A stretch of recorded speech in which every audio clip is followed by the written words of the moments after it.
Merci Seigneur. Merci pour ta bonté, merci pour ta grâce, merci pour ce temps Seigneur. Merci parce que nous savons et nous croyons que tu es là Seigneur. Nous croyons que tu nous as préparés, nous croyons que tu nous as bénis. Père, nous voulons saisir ta grâce aujourd'hui encore. Nous voulons nous rappeler à quel point cette œuvre de la croix a été d'une violence telle que plus personne ne vivra ça Seigneur, mais toi tu l'as fait. Parce que tu as été envoyé par le Père pour nous sauver, pour sauver l'humanité. Alors Père, nous te rendons gloire. Reçois toute notre adoration ce matin. Que ta bonté se manifeste encore ce matin. Viens nous parler encore. Père, au nom de Jésus, viens nous montrer ta grâce. Viens nous montrer ton autorité. Viens nous montrer ta présence dans notre vie. Que tout soit fait selon ta volonté, Seigneur. Que tout ce qui sort de nous, ce qui entre par nos oreilles, soit filtré par ta parole, Père, au nom de Jésus. Que tout soit pour ta gloire. Au nom de Jésus. Amen. Amen. Bonjour à toutes et à tous. C'est encore une joie, effectivement, depuis ce matin, j'entends la joie et c'est une joie. Merci. Merci parce qu'on est ensemble, mais parce que notre Seigneur est avec nous. J'avais la semaine dernière, lorsque Thomas a parlé de cette histoire dans la parole qui nous est relatée d'aller de l'autre bord, j'ai vu parfois les oppositions qui pouvaient se manifester en nous. Et ce matin, j'avais à cœur de pouvoir ouvrir un petit peu ce champ de réflexion concernant toutes ces forteresses qui peuvent nous empêcher à marcher par la foi, à marcher par l'Esprit, à suivre le Seigneur, à entrer dans cette barque, se laisser porter et aller là où l'Esprit nous conduit. Vous savez, bien-aimés, je pense que notre Seigneur veut nous utiliser. Amen, il veut nous utiliser, mais parfois, nous nous détournons de ses projets. Et j'ai même l'impression que parfois nous préférons nos plans aux siens. Et nous savons pourtant que Dieu a des projets de paix pour nous. Mais quand même, parfois, nous choisissons nos desseins. Et ces desseins nous conduisent parfois dans le stress, nous conduisent dans le désert et parfois même nous éloignent de sa présence. J'aimerais aujourd'hui parler avec vous de ces moments, de ces temps que nous vivons où nous hésitons à traverser, à accepter sa main et à traverser. Et par la foi, nous laisser porter. Nous porter pour aller sur l'autre bord, là où notre Seigneur nous envoie et nous attend.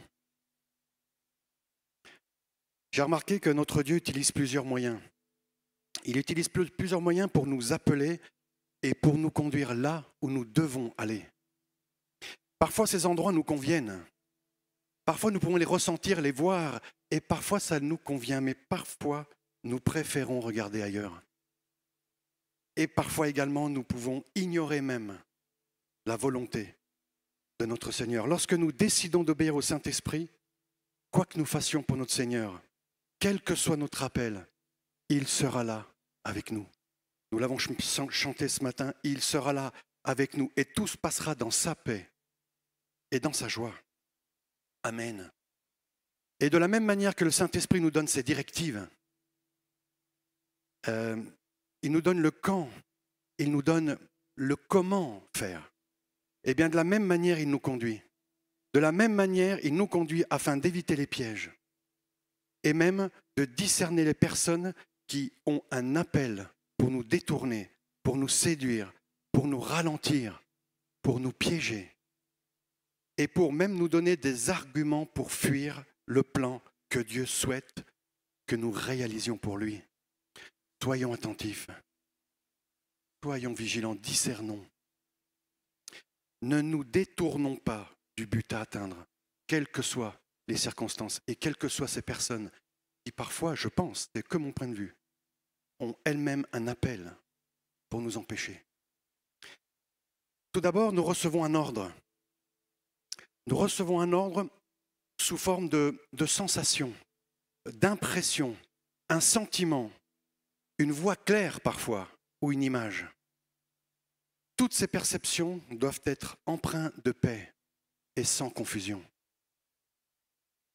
Lorsque l'Esprit Saint nous invite à faire quelque chose, nous avons d'abord besoin de le comprendre, de l'accepter et par la foi lui obéir. Au début, cela demande de prendre un risque. J'ai cru remarquer dans ma vie que parfois ça demande un risque de nous sortir de notre confort, de nous sortir de là où nous avions l'habitude d'être. Mais nous devons essayer, nous devons expérimenter ce choix, cette décision, ce risque, si on peut l'appeler comme ça. Et j'irai même plus loin, même si quelquefois nous pouvons nous tromper, ne négligeons pas cette expérience avec le Saint-Esprit. N'ayons pas peur de se tromper. C'est une expérience, on expérimente. Sinon, nous ne ferons jamais rien. Et c'est pour ça que nous avons besoin d'une obéissance légitime et constructive.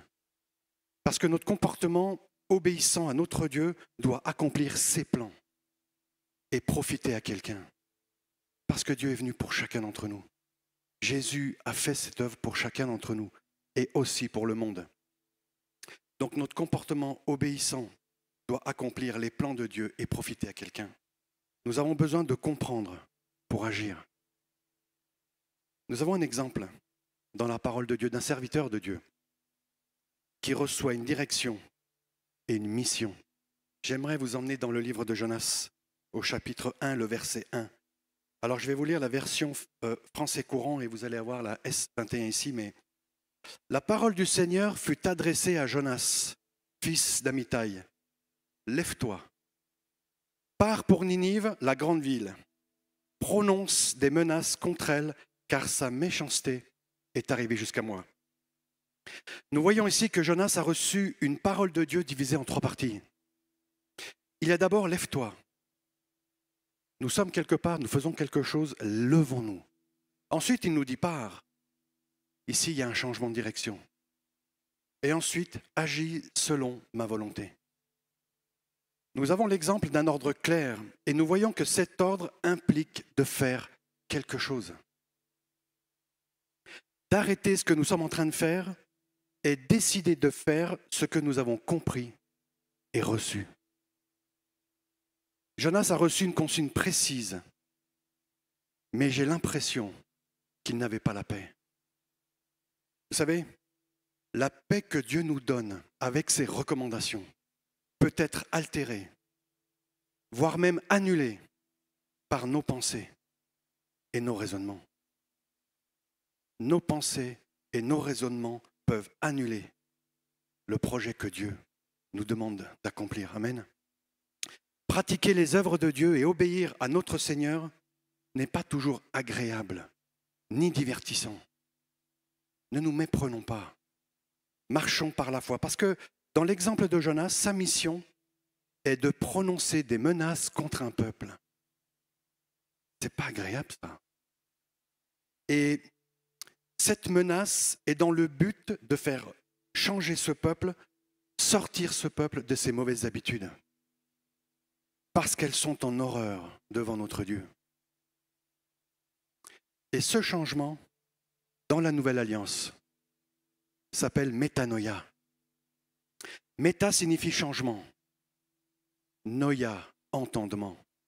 Changer d'entendement, changer de pensée, changer d'attitude, changer de mentalité. Métanoïa. Notre Dieu appelle cela la repentance. Changer de direction. Et c'est ce que Jonas, dans sa mission, reçu de l'Esprit, doit faire contre cette ville. Et vous savez, pour nous, notre Seigneur peut parfois nous donner cet ordre. Passe plus de temps avec moi. Passe plus de temps avec moi dans la prière. Changement, métanoïa, change d'habitude. Passe plus de temps dans ma parole et médite-la. Il peut nous dire également, fais ce que tu fais dans ma joie. Fais ce que tu fais dans ma joie et sans murmurer. Voilà parfois certains changements que nous pouvons accomplir. Et il pourrait nous dire aussi, sors de ton sommeil il est 2 heures du matin et prie 1 heure avec moi. Il y a bien d'autres choses que notre Seigneur nous demande à chacun. Et je sais que l'Esprit Saint nous le rappelle là, maintenant, à l'instant T. Vous savez, nous savons ce que l'Esprit nous demande. Bien-aimés, ne fuyons pas. Ne fuyons pas. Notre Seigneur nous demande de passer d'un côté à l'autre. Il nous demande de passer d'une pensée à une autre. Et il nous demande de passer d'un schéma de foi à un autre. Pour suivre Jésus, nous avons besoin d'accepter le changement. Amen. Acceptons le changement, prendre un nouveau départ et avancer avec de nouvelles habitudes. Mais retournons voir l'exemple de Jonas, qui lui a décidé de fuir devant l'appel de notre Dieu. Allons dans le livre de Jonas au chapitre 1, le verset 3. Et Jonas se leva. Jusque-là, il a tout juste. Et Jonas se leva pour fuir à Tarsis, loin du Seigneur. Il se rendit à Jaffa, où il trouva un navire prêt à partir pour Tarsis. Il paya sa place et embarqua avec l'équipage pour aller à Tarsis, loin du Seigneur. Nous remarquons dans cet exemple une volonté claire et assumée de fuir devant l'appel de Dieu. Jonas ne voulait pas que Dieu pardonne et fasse grâce à ce peuple. Jonas considérait les Ninivites comme indignes de recevoir la grâce de Dieu. Ne suivons pas cet exemple. Jonas estimait qu'au vu des mauvaises actions de ce peuple, le pardon de Dieu était inenvisageable. Il est parti à Tarsis. Il a même acheté sa place, investi de l'argent pour désobéir et partir loin du Seigneur. Bien-aimés, je le répète, ne suivons pas cet exemple. Ne fuyons plus. Notre Seigneur nous demande de pardonner, de marcher par la foi, de regarder notre sœur, notre frère, comme Dieu les voit. Nous ne devons pas estimer ce qui est juste ou pas. Pardonnons comme Jésus nous a pardonné. Vous savez comment il a pardonné? Il a effacé nos péchés. Il les a effacés. Ne fuyons pas devant cette attitude. Notre Seigneur nous demande de bénir nos ennemis. Ne fuyons pas non plus. Aimons notre sœur, notre frère comme notre Père nous aime et les aime. Ne fuyons pas. J'aimerais nous rappeler qu'à cette époque-là, Jonas était près de Jaffa. Et j'ai effectué une recherche. Eh bien, il faut savoir que entre Jaffa et Ninive, il y a 1100 kilomètres. C'est pas rien comme voyage. Dieu demande à Jonas d'aller reprendre ce peuple en faisant 1100 kilomètres. Alors je suis allé plus loin et je suis allé voir entre Jaffa et Tarsis combien il y a de kilomètres. Il y en a 4000. Il y en a 4000, 4 fois plus. Jonas est parti 4 fois plus loin que là où le Seigneur l'envoie. J'aimerais nous dire à nous tous, notre Dieu nous demande de faire 1100 kilomètres avec lui. Ne décidons pas d'en faire 4000 sans lui. Amen. Amen. Et lorsque nous fuyons les plans de Dieu, nous le savons tous, eh bien nous fatiguons. Nous fatiguons, nous faisons plus d'efforts que nécessaire et nous nous épuisons. Ne fuyons pas, ne désobéissons pas face à l'appel de notre Dieu. Traversons, entrons dans cette barque et faisons-lui confiance. J'aime beaucoup dans la parole de Dieu cette histoire, cette obéissance, l'obéissance d'Ananias, de Damas. Parce que nous pouvons lire cette histoire dans les Actes des Apôtres, le chapitre 9, à partir du verset 10. Ananias a reçu également une consigne claire. Mais tout de suite, son raisonnement vient le confronter. Je connais cet homme. J'ai entendu parler de ce Paul. Je sais qu'il n'est pas très gentil, hein. Ananias a raisonné de cette manière.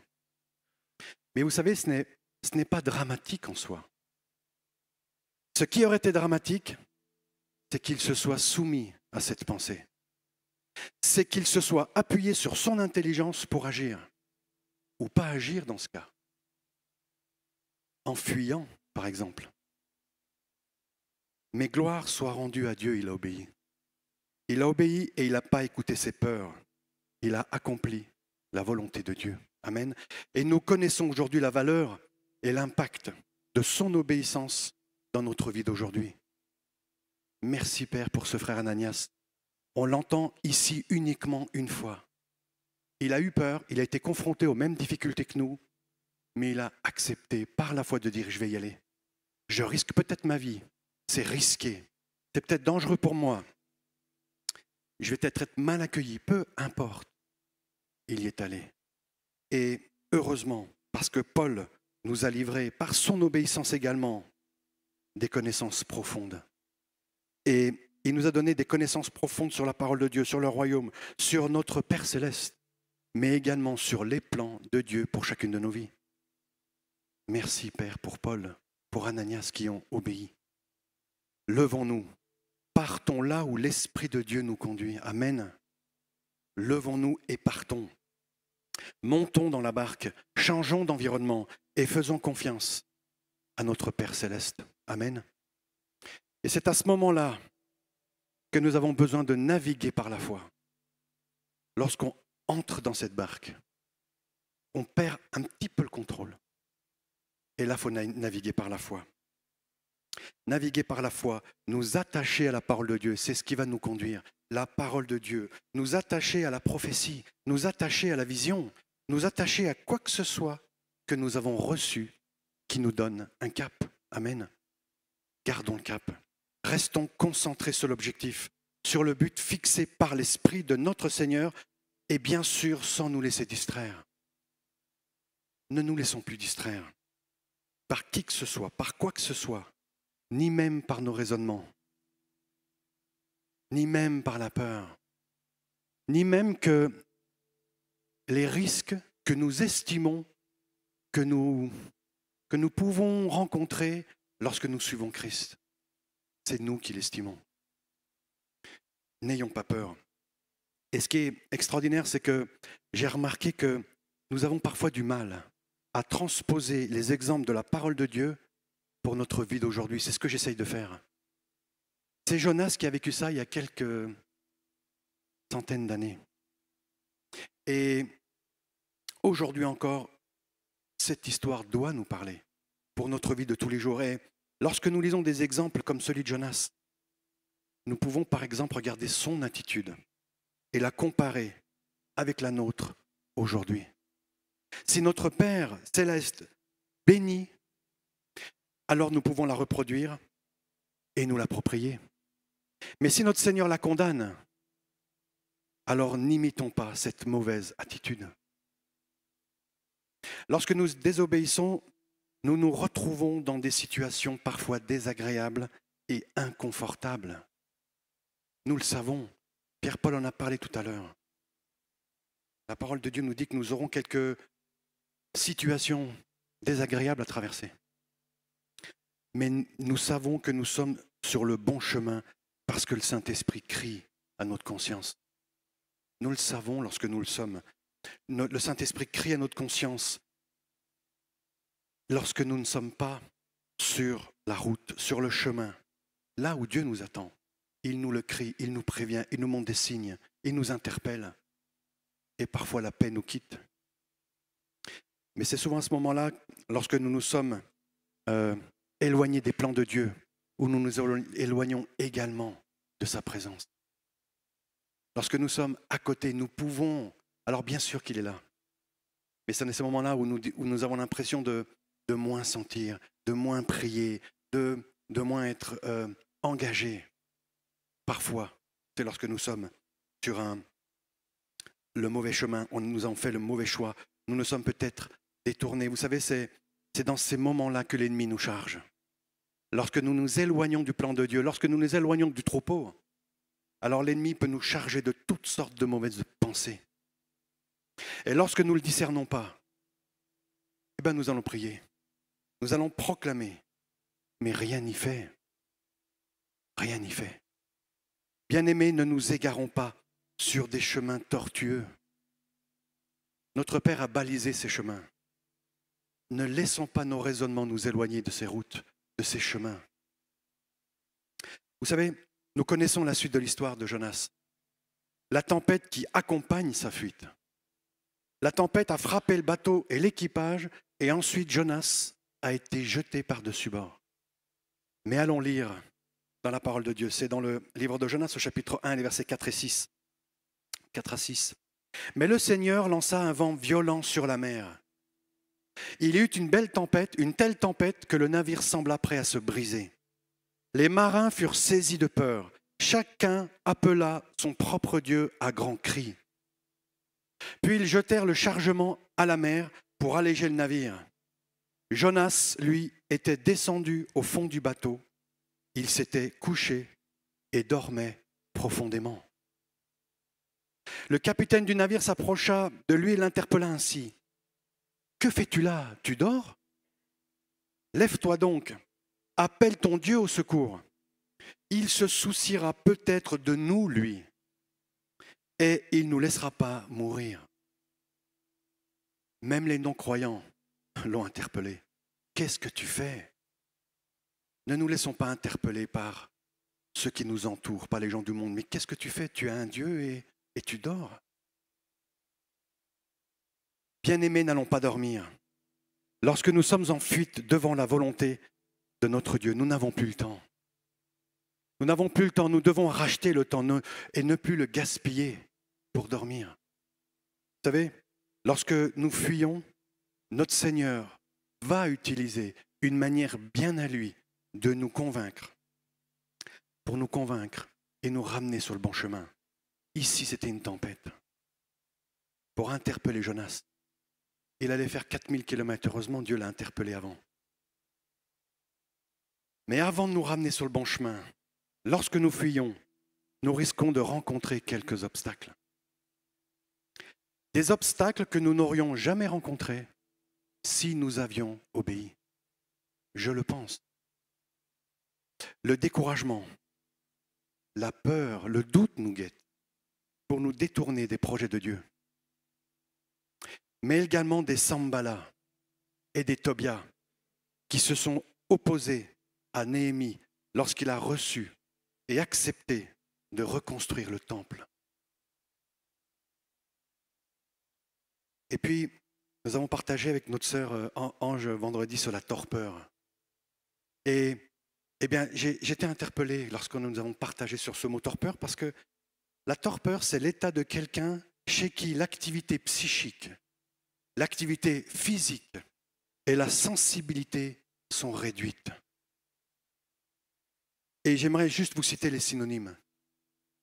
Abattement, abrutissement, apathie, assoupissement, engourdissement, hébétude, léthargie, prostration et somnolence.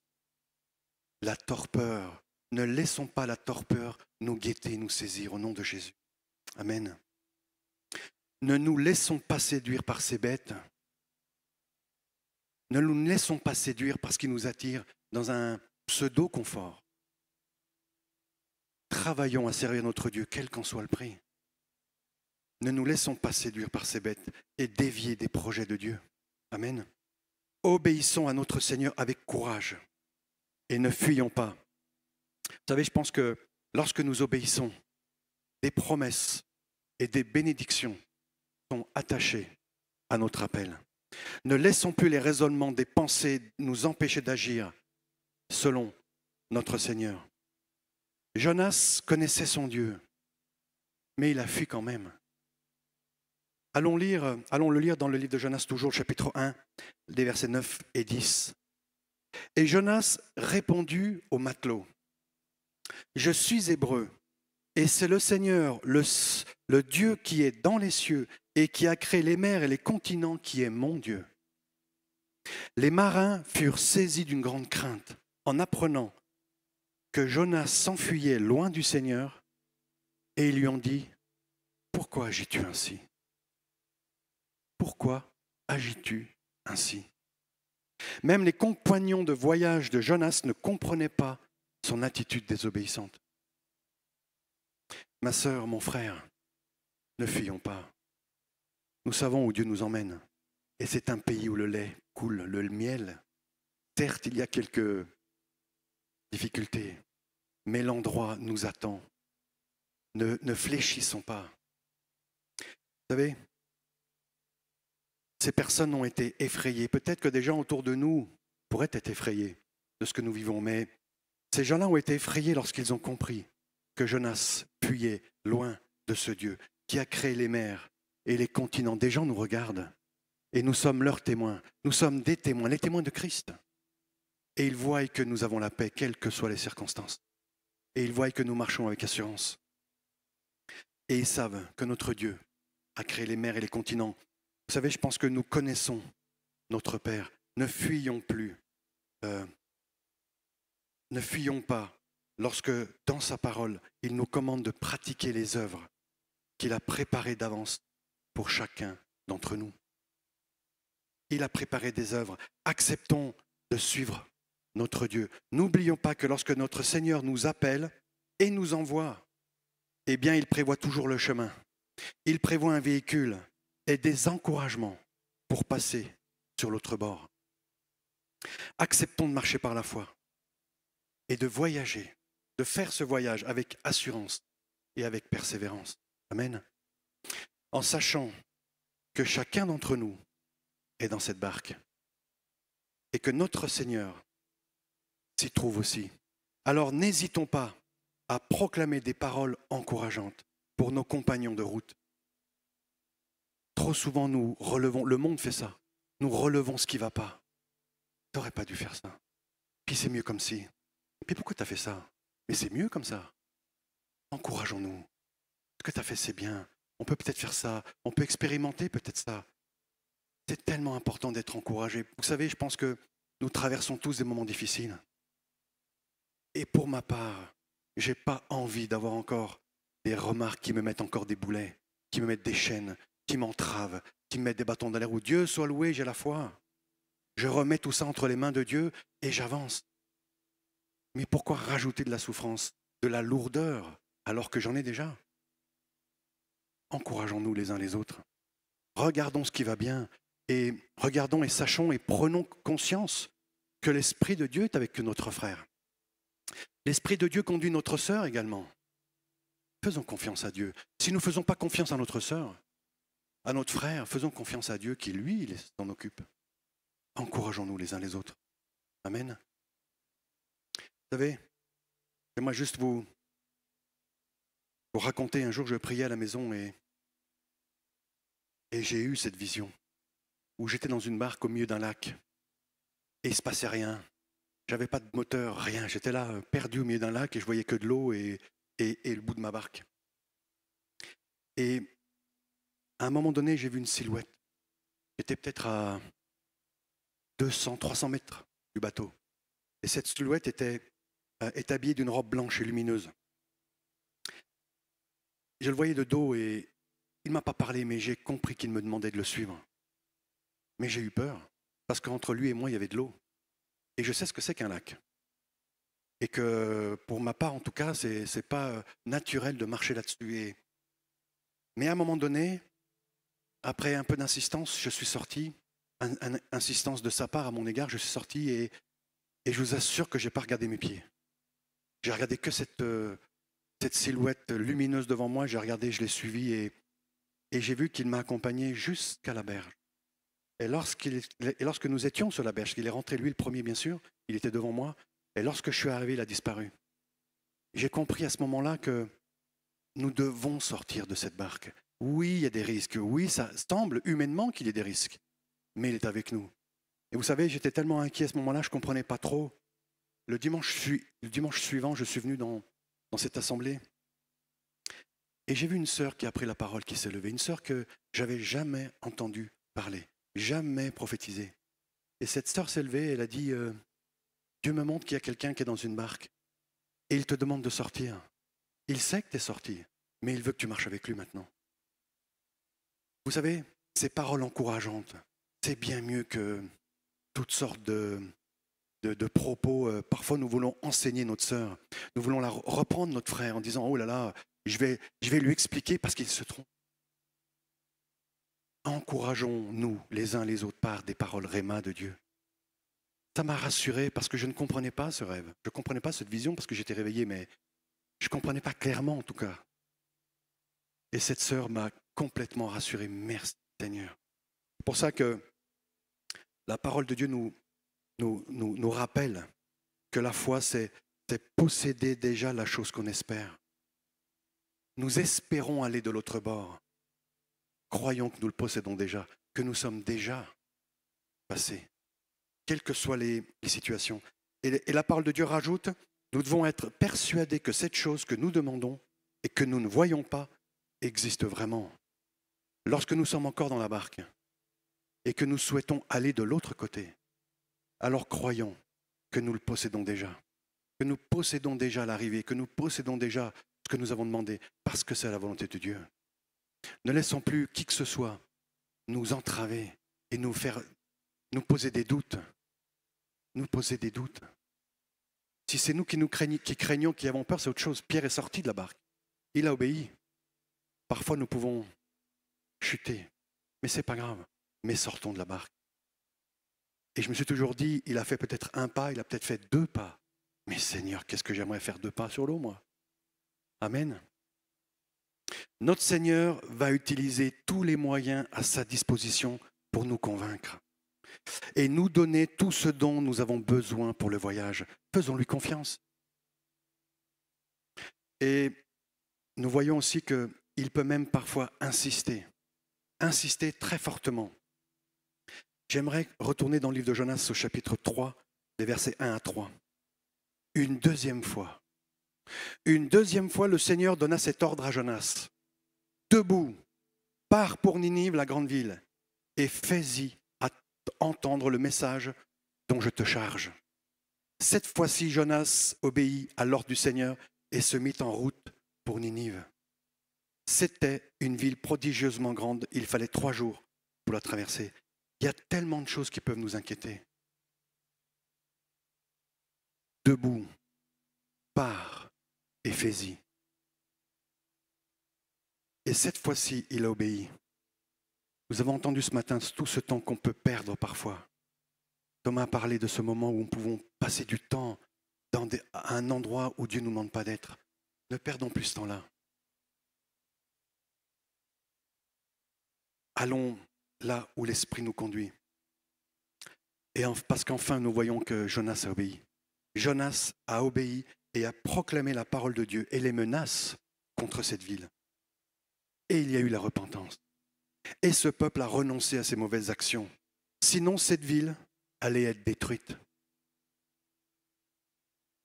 Mon frère, ma sœur, lorsque notre Seigneur nous interpelle, pour la 2e fois, ne fuyons plus. Ne fuyons plus. Mais levons-nous et allons là où il nous conduit. Ne fuyons pas loin du Seigneur. Ne fuyons plus loin de notre Seigneur, parce que des vies sont en danger.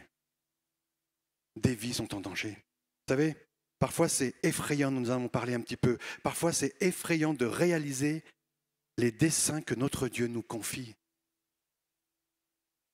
Nous avions un frère qui il savait qu'il avait reçu qu'il allait partir en mission et il aimait le soleil. Il aimait le soleil et il rêvait de l'Afrique. Et il s'est dit merci Seigneur, je vais en mission en Afrique. L'Esprit l'a conduit en Russie, à Saint-Pétersbourg. Ce n'est pas tout à fait la bonne température, mais je remercie Dieu parce qu'il a obéi. Il a détourné ses plans, il a changé. Il est allé où l'Esprit de Dieu lui a demandé d'aller, même si ce n'était pas sa préférence. Et il me disait ensuite qu'ils ont été tellement bénis. Il a vu des choses extraordinaires, je pense. Je n'engage que moi en disant ça, mais s'il était en Afrique, oui, il aurait eu le soleil. Mais peut-être qu'il aurait manqué autre chose. Et le plus important. Vous savez, parfois je me rends compte que nous prions et nous demandons à notre Seigneur de vivre le surnaturel. Nous lui demandons de vivre le surnaturel de son royaume sur terre. Et nous faisons bien. Mais dès que ce moment arrive, nous sommes terrifiés. Parce que nous allons voir des choses que nous ne sommes pas habitués à voir. Nous cherchons et demandons la vie prodigieuse de Dieu. Et lorsqu'elle se manifeste, nous la fuyons parce que nous en avons peur. Notre Seigneur nous donnera tout ce dont nous avons besoin pour le servir, croyons-le. Quelles que soient les circonstances, quand nous lui demandons, il nous donnera. Et quand il nous conduit et nous invite à le suivre, n'ayons pas peur. Même lorsque nous pensons que nous n'avons pas les compétences, il nous donnera tout ce dont nous avons besoin. Amen. Et à travers notre foi, notre Seigneur rend tout possible. À travers notre foi, notre Seigneur rend tout possible. Vous savez, j'avais cette image aussi. Un jour, je marchais dans la forêt et je voyais qu'un morceau du chemin. Il y avait la forêt à droite, la forêt à gauche et un petit chemin avec du sable et il y avait un virage au bout. Et je me rappelle avoir dit, Seigneur, mais la vie c'est comme ça, la vie avec toi, Seigneur. Et je ressens dans mon cœur, oui, tu vois juste quelques mètres devant toi, mais pas plus. Et effectivement, après le virage, je ne voyais rien, c'était que de la forêt et des arbres. Mais lorsque j'ai pris le virage, j'ai vu la suite. Mais j'ai dû avancer jusqu'au virage. Et il ne se passait rien. Et lorsque j'ai traversé le virage, eh bien, j'ai vu une grande flaque d'eau. À quelques mètres de moi, une flaque d'eau qui prenait tout le chemin. Et je dis, ben, Seigneur, il faut que je fasse demi-tour. La route est barrée. Il y a un obstacle, il y a de l'eau, je ne peux pas mettre les pieds, mes baskets dans l'eau. Et j'ai juste entendu approche. Et lorsque je me suis approché à moins de 50 cm, eh bien, j'ai vu qu'à gauche, il y avait un chemin dans l'herbe. 2 mètres plus loin, je ne voyais rien, je voyais que de l'eau, je voyais que l'obstacle. 1 mètre devant, je le vois. Je vois le chemin et j'ai pu traverser cette flaque. Et j'ai eu cette sensation que Dieu nous dit que c'est comme ça, marche avec lui. Nous allons voir par nos yeux des choses étranges. Mais ne fuyons pas, n'ayons pas peur. J'aurais pu faire demi-tour. J'ai continué à avancer jusqu'à la flaque. Et c'est intéressant de voir que ces obstacles, nous les avons parfois visuellement, mais aussi dans nos pensées. N'ayons pas peur, rejetons tout ça. Et j'aimerais encore nous inviter à sortir de la barque. À sortir de la barque, de marcher sur les eaux sans crainte. Et lorsque nous arrivons à destination, soyons encore vigilants. Lorsque nous arrivons à destination, nous avons encore besoin de foi, de courage et de persévérance. Ne nous laissons pas emporter de nouveau par nos raisonnements, par notre incompréhension et tout ce qui en découle. N'abandonnons pas maintenant, nous sommes arrivés. Allons voir le livre de Jonas, chapitre 4, les versets 1 à 3. Jonas prit fort mal la chose et se mit en colère. Il avait accompli la mission que Dieu lui a donnée. Jonas prit fort mal la chose et se mit en colère. Il adressa cette prière au Seigneur. Ah, Seigneur, voilà ce que je craignais lorsque j'étais encore dans mon pays. Et c'est pourquoi je me suis dépêché de fuir à Tarsis. Parfois, Dieu peut nous demander de faire des choses et nous n'avons pas envie de le faire. C'est pourquoi je me suis dépêché de fuir vers Tarsis. Je savais que tu es un Dieu bienveillant et compatissant, patient et d'une immense bonté, toujours prêt à revenir sur tes menaces. Eh bien, Seigneur, laisse-moi mourir, car je préfère la mort à la vie. Mon frère, ma sœur, n'imitons pas cette attitude. Il est arrivé. Il a accompli la mission. Lorsque nous servons notre Seigneur, ne regrettons pas ensuite d'avoir accompli ses plans. Ne remettons pas en cause sa volonté ni sa décision. Parce que nous pouvons saisir l'appel. Nous pouvons obéir. Nous pouvons même marcher par la foi, traverser les oppositions, arriver à destination et là, nous pouvons échouer. Ne fuyons pas. Ne fuyons pas, mon frère, ma sœur. Il peut arriver que nous soyons agacés de voir ce que notre Dieu nous utilise pour bénir les autres. C'est agaçant des fois. Et moi, Seigneur, tu m'utilises pour bénir, j'entends parfois quelqu'un, un frère qui était parfois malade et il imposait les mains aux malades et les malades guérissaient, mais pas lui. Ça peut être agaçant. Mais ne voyons pas plus les bénédictions et les miracles que notre Dieu opère chez les autres plus que chez nous, parce qu'il nous bénit aussi. Regardons également à tout ce qu'il a fait. Et je suis toujours surpris de constater que nous avons toujours plus de foi pour les problèmes des autres que pour les nôtres. Nous avons une foi énorme, nous prions avec foi pour les autres. Mais lorsque c'est nos situations, nous craignons un peu. Continuons d'être utilisés pour bénir nos sœurs, nos frères et le monde. Notre Dieu nous guérit, nous transforme à sa ressemblance. Et lorsque nous restons sur le chemin qu'il nous a choisi, il nous donne de grandir. Notre Seigneur nous demande également de prendre pitié du monde, pitié de ceux qui nous regardent, qui sont autour de nous, prendre compassion d'eux. Nous devons leur annoncer la bonne nouvelle pour que le plus grand nombre soit sauvé. Amen. Et lorsque nous avons accompli les plans et les projets de Dieu, eh bien nous ressentons cette joie. Nous savons que nous sommes dans le bon. Nous ressentons cette joie extraordinaire. Nous avons cette sensation d'être rassasiés. Nous avons même l'impression d'être en communion avec le Saint-Esprit. Quelle récompense! Nous avons un nouveau zèle. Et même notre foi devient ferme. Amen. Nous sommes heureux d'avoir été conduits et inspirés par son Esprit. Et nous sommes encouragés et nous pouvons alors encourager les autres. Vous savez, je pense que ce chemin nous donne de porter du fruit. Lorsque nous sommes sur son chemin, l'Esprit de Dieu nous donne de porter du fruit. Il nous instruit. Il nous donne de grandir en maturité et en stature pour que notre foi grandisse. Lorsque Jésus reviendra, il doit trouver notre foi. Amen. Et j'ai l'impression également que c'est là, après ces événements, que nous pouvons louer Dieu, l'adorer en esprit et en vérité. En esprit et en vérité. Ne fuyons plus loin de notre Seigneur. Jésus-Christ est notre exemple parfait d'obéissance à notre Père céleste. Il a consacré sa vie terrestre à obéir à notre Père. J'aimerais juste lire, et je vais conclure, sur l'évangile de Jean, le chapitre 6, les versets 35 à 40. Jésus leur dit, « C'est moi qui suis le pain de vie. Celui qui vient à moi n'aura plus jamais faim, et celui qui croit en moi n'aura jamais soif.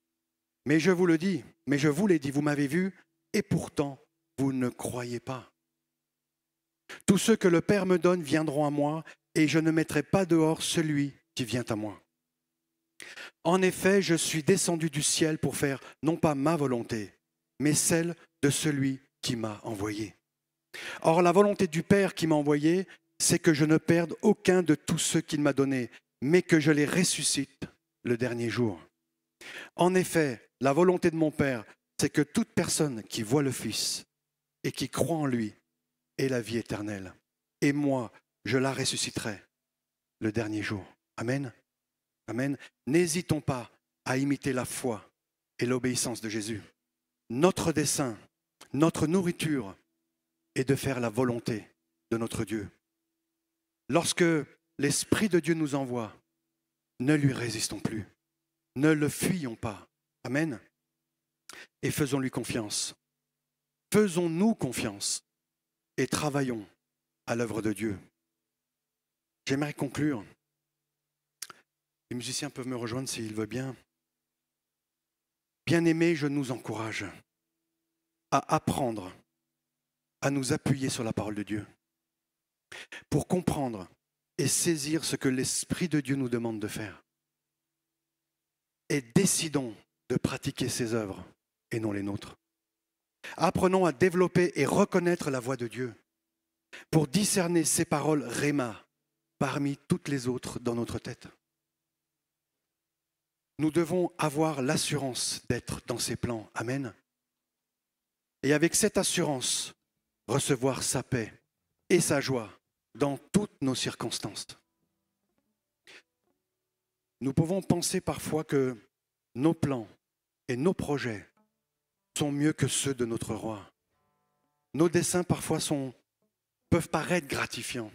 Nos desseins peuvent paraître plaisants ou agréables. J'entends parfois « Ah ça, je ne le sens pas, alors je ne vais pas le faire ». Tu t'appuies sur l'Esprit Saint pour dire ça? Ah, je le sens, alors je vais y aller. Ouais. Ah, c'est gratifiant ça. Soyons vigilants et attentifs. Accomplissons ce que notre Dieu attend de nous et non ce qui nous arrange. Accomplissons ses plans avec foi.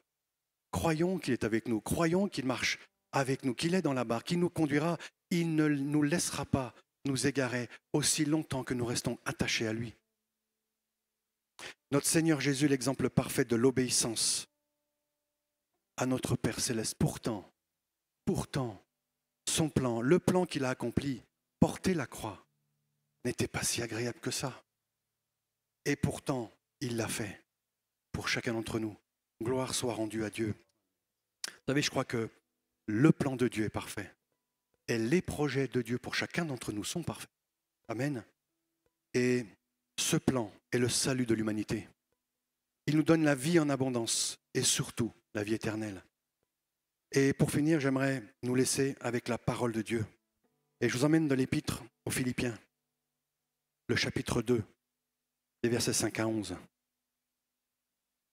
L'Esprit de Dieu nous dit à travers Paul que votre attitude soit identique à celle de Jésus-Christ.